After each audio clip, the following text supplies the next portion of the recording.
Coming up on today's show, the Chevrolet Bolt EV gets a range increase, a Porsche Taycan goes a really long way in 24 hours, and the Opel e-Corsa signs up to go rallying. These stories and more coming next. Welcome to another Roundup show, folks. We've got 30 stories to cover today, so I'll try and be as succinct as possible.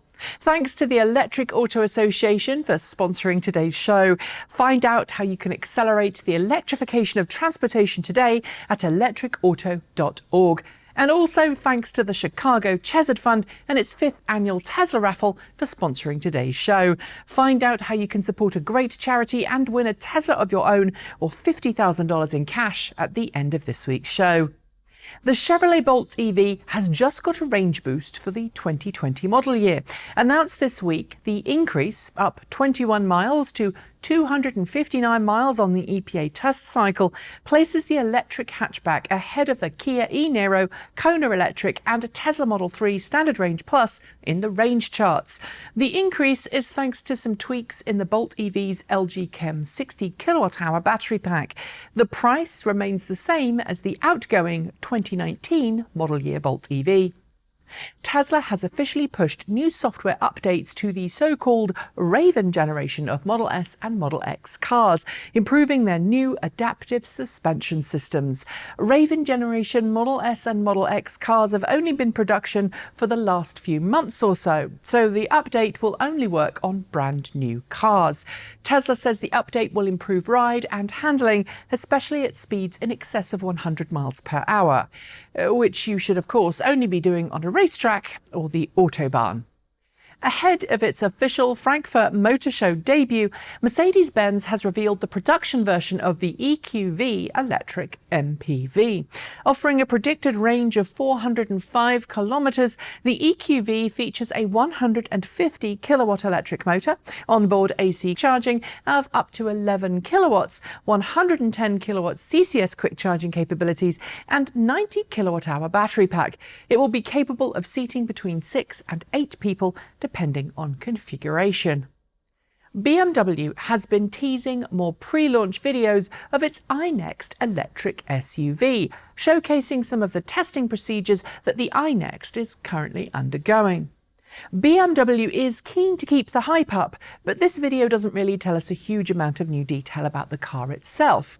BMW, in its usually verbose press release manner, details the new production process for the iNext, which includes augmented reality testing and X-ray scanning. But it doesn't change the fact that the car won't enter production until 2021. The three-wheeled motorcycle car that was the Carver One, a high-powered, adrenaline-filled, tilting pocket rocket, has completed its official transition to electric power, and it's now offering test drives ahead of an autumn production launch. Gone is the throaty engine, and in its place is an electric drivetrain offering 100 kilometres of range, 40 degrees of tilt and a top speed of 45 kilometres per hour. No, it's no race car, but it could be a fun, cheap runabout with a sub €8,000 price tag. Porsche continued its ramp-up to the launch of the production Taycan this week by teasing shots of the car's interior and announcing an in-dash Apple Music streaming service without needing to use CarPlay. In addition, Porsche shared a video of a pre-production Taycan high-speed endurance drive in which the vehicle covered 3,425 kilometres in a single day, charging using a 350 kilowatt quick charging station.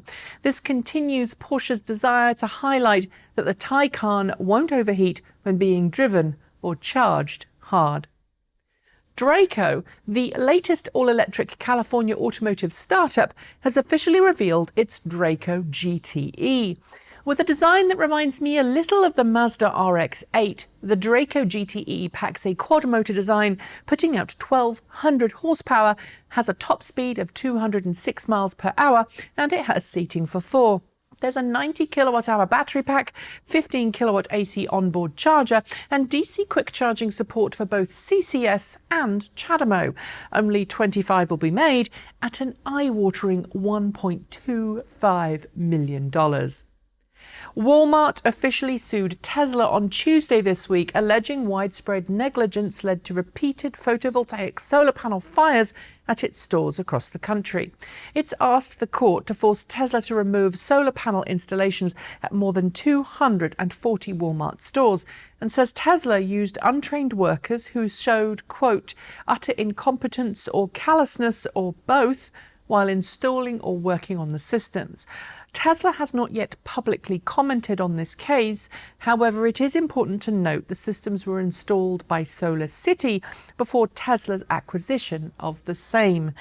In last week's show, we covered German car rental company Nextmove and its supposed cancellation of a large number of Tesla Model 3s for its rental fleet, after it experienced some problems with the first batch of cars it had received. As some of you noted at the time, Nextmove did not cancel the order and did try to work with Tesla to solve the various quality control problems presented in newly arrived vehicles. As a new update posted details this week, Nextmove was eager to work with Tesla, but Tesla ultimately cancelled the order. I've put a link in the show notes below to the update video, which is well worth watching to fully understand the situation, and we're sorry for misreporting this story. And now it's time for Short Shorts. Toyota has revealed the fleet of electrified vehicles it will be using next year in Tokyo as official Tokyo 2020 Olympic transportation, ranging from hydrogen fuel cell to hybrid, battery electric vehicles and personal mobility devices. You're going to see them all in Tokyo next year. Tesla's Gigafactory 3 received its first comprehensive acceptance certificate this week from authorities in China. The factory has been built in record time, and this latest cleared hurdle means Tesla is on track to start producing Model 3s there very soon. Hyundai is taking a trip back in time to the 1970s at the Frankfurt Motor Show this year, showcasing a brand new concept EV that pays homage to its first ever car. Called the Hyundai 45, we'll learn more soon. And yes, the hand gestures are part of the name. Seriously. Rivian has launched a new video this week showcasing the versatility of using its R1T pickup as a camper, combining off-road capabilities with that in-gear tunnel kitchen and rear-mounted tent. It's a very fine-looking vehicle indeed. I honestly really want one. Electrify America and EVgo have announced a joint roaming agreement that will make it easier than ever before for customers of both networks to charge on the other network. The roaming agreement won't add any extra fees for switching between networks. Tesla shares rose this week when a rumour surfaced suggesting that Volkswagen was seriously considering buying a sizable stake in the company. They then fell again after Volkswagen bosses denied the rumour and said no to securing any shares in Tesla. American school bus company Bluebird says it's now received more than 100 orders across the US for electric school buses at the start of this new school year. It's already delivered the first electric buses to schools in California, but it's great to see diesel on the way out. Tesla was due to put up the price of buying its full self-driving on all cars this week, but it's decided to delay that price rise for the next 4 to 8 weeks until it pushes V10 of its vehicle operating system out. It will come with advanced summon. The DOE's Energy Star program got criticised this week for suggesting Americans keep their air conditioning no cooler than 78 degrees Fahrenheit during the day. It caused an uproar on Fox News, among other places, and now the DOE says, set it to whatever temperature you choose. Byton has started showcasing driving functional prototypes of its M-Byte electric SUV ahead of the Frankfurt Motor Show debut of the same. YouTuber Alex Guberman, a brand ambassador for Byton, whose channel I should note is sponsored by the same, got the first drive. LG has reportedly signed a deal with Tesla to supply it with battery cells. According to the reports from Bloomberg this week, Tesla will use the battery cells from LG Chem to power its Chinese-made Tesla Model 3s that will be rolling off the production line at Gigafactory 3 very soon. Tesla has launched a new solar panel rental scheme for customers in certain US states. Rather than buy solar panels outright, you will be able to lease either a small, medium or large solar power system from as little as $50 per month. Waymo is expanding the testing of its Level 4 autonomous vehicles to Florida, announcing this week it will establish a new test fleet in the state.